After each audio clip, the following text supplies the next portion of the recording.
what is pineapple soul? And this is emotional because it is struggles. It is hard work. Something that nobody ever talk about when they go in business is like, it's just like up and downs. It's just a dream. Pineapple Soul is a breakfast, lunch spot and brunch on weekends. We do fresh pastries, coffees, teas. We also do picnics and high teas, part of our events thing. So we started off as a catering company who started doing events and picnics and everything, but our end goal always was to open that brick and mortar. Well, I always wanted to have like a cafe kind of thing. I grew up in New Jersey, and I used to like go to this coffee shop every morning where like they already knew who I was. Like I didn't have to order anything or anything. They already have my coffee ready. They already knew me. And that was like something that I always wanted it to bring to North Carolina, because like I feel like that was missing. In college, I spent a lot of time at coffee shops studying, writing papers. Most of my time was always spent there outside of school. And I always thought to myself, one day I would own my own thing and, you know, have a place where everybody could come and enjoy and you know, it'd be my own, where I can walk in and get anything I wanted. I'm from Uruguay. It's a country in South America, right between Brazil and Argentina. But mostly, I feel like United States being my home because since I grew up here. I grew up in Southern California, born and raised there. I was grown up in an Indian Muslim family. I originally wanted to go to medical school, but I changed my path to marketing in college. And I always wanted to do something with business and kind of make a name for ourselves being immigrants, like my family and everything. And like, you know, in California, we go brunch. Like that's the thing you do after work and everything, you know, it's a long week. And I just wanted something that was fun and colorful and vibrant. I really wanted to bring that Southern California roots and everything to here. All of our pastries are kind of a mix of different, you know, regions and everything. We have all like the typical traditional desserts as well, like cupcakes and cookies, but we're kind of incorporating our cultures into the pastries as well. And we want people to be able to explore that, and through this concept, we're able to bring that to people. And even people who have migrated here from, you know, our countries and stuff, they get to still have a piece of their home here too. We try to put as much as detail. I always tell Alina, I feel like we create like a movement. Like everybody follow us, everybody support us, everybody encourage us. And that's something really special that I never thought that I could reach that goal in life. I met Diana through a mutual friend of ours. We bonded over, you know, some issues we were having in our life. And we, you know, I took her and broke her diet and took her to get pastries and everything. And then she was telling me about her dreams about owning her own deli and everything. And I was like, you know, I always wanted to open my own coffee shop. And I kind of totally scared her. And I was like, you know what, we should just do this. I still remember, like she took her notebook and she started like writing like kind of like a business plan. And I remember she said like, okay, we're going to do this September 2020. And I was like, are you sure about this? Like, you seem kind of crazy right now. And she was like, yeah, we're going to do this. Even though this was our first time meeting, I felt like I knew her forever. And I think the biggest thing we could relate was our childhood and where we came from and our background and our struggles and everything. And it felt like we knew each other from a whole different life, and it never felt like we just barely met. And somehow she just fit that missing puzzle piece that I felt like I never had of a best friend. And our relationship just started growing. You know what they say, some things in life are just meant to be, and she was one of those people that I felt like it was supposed to be in my life. And I think the way this business is going to be successful is because we do have that friendship aspect to it and the business side of it, and we keep it real. You know, business is business, but that friendship, I think, helps us, keeps this business like flourishing.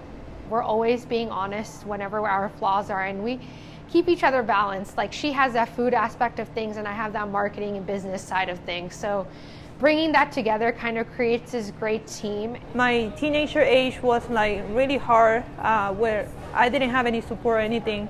And that's something that I always talk about. Like I'm surprised because like some people, I walk out there and some people know who I am. And that is really special to me because coming from a background that nobody knew about you and nobody ever cared what happened with you, it's just like now that I have all these people in the background knowing who I am, it's really special to me.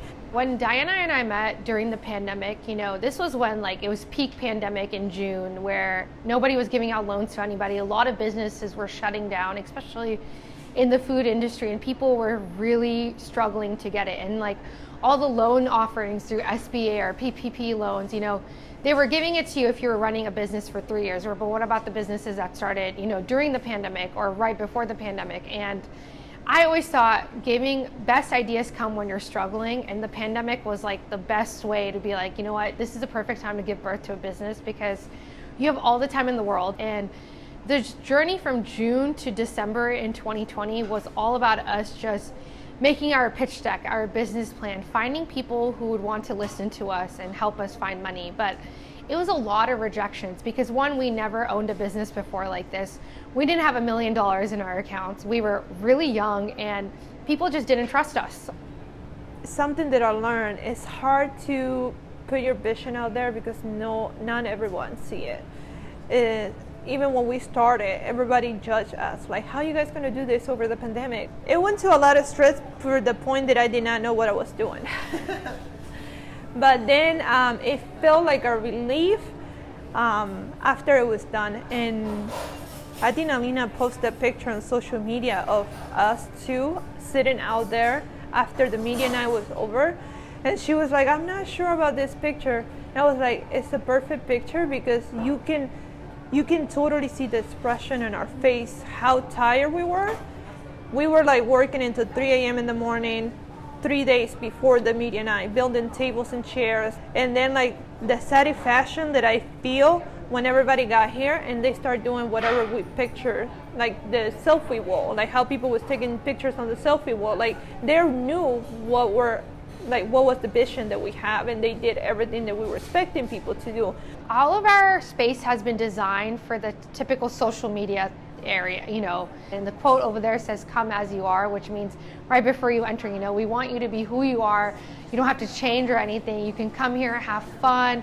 It's completely a safe spot. And then we have a whole selfie wall area with the quote that says, you are exactly where you're supposed to be, which kind of incorporates where, when you come to this place and the spot we created, you are exactly where you need to be.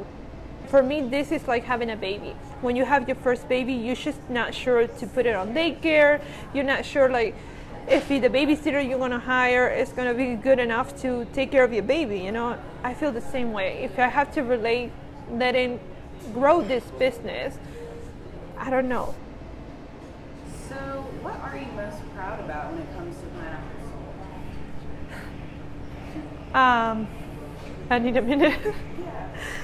Take your time. If I have to be something proud of it, it's like seeing my kids. Because I sacrifice a lot of stuff, it's my time as a mom.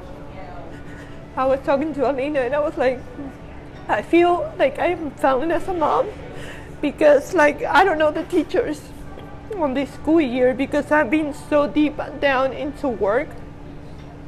But at the end of the day, when my kids walk to this place and I see their face, how proud they are, that's what it made me proud.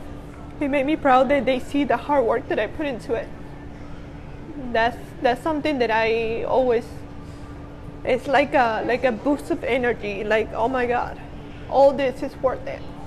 I think the biggest thing I want to say to people who are watching this is that don't give up on your dreams. I think the biggest thing is people saying no and people saying how you should do your path. If you keep true to yourself and believe in yourself and be your number one supporter, you will succeed. And along the way, in your journey through hardship and everything, you may find somebody like I did with Diana who's going to be as crazy as you, who thinks as big as you and dreams big as you. But the biggest thing is don't stop dreaming.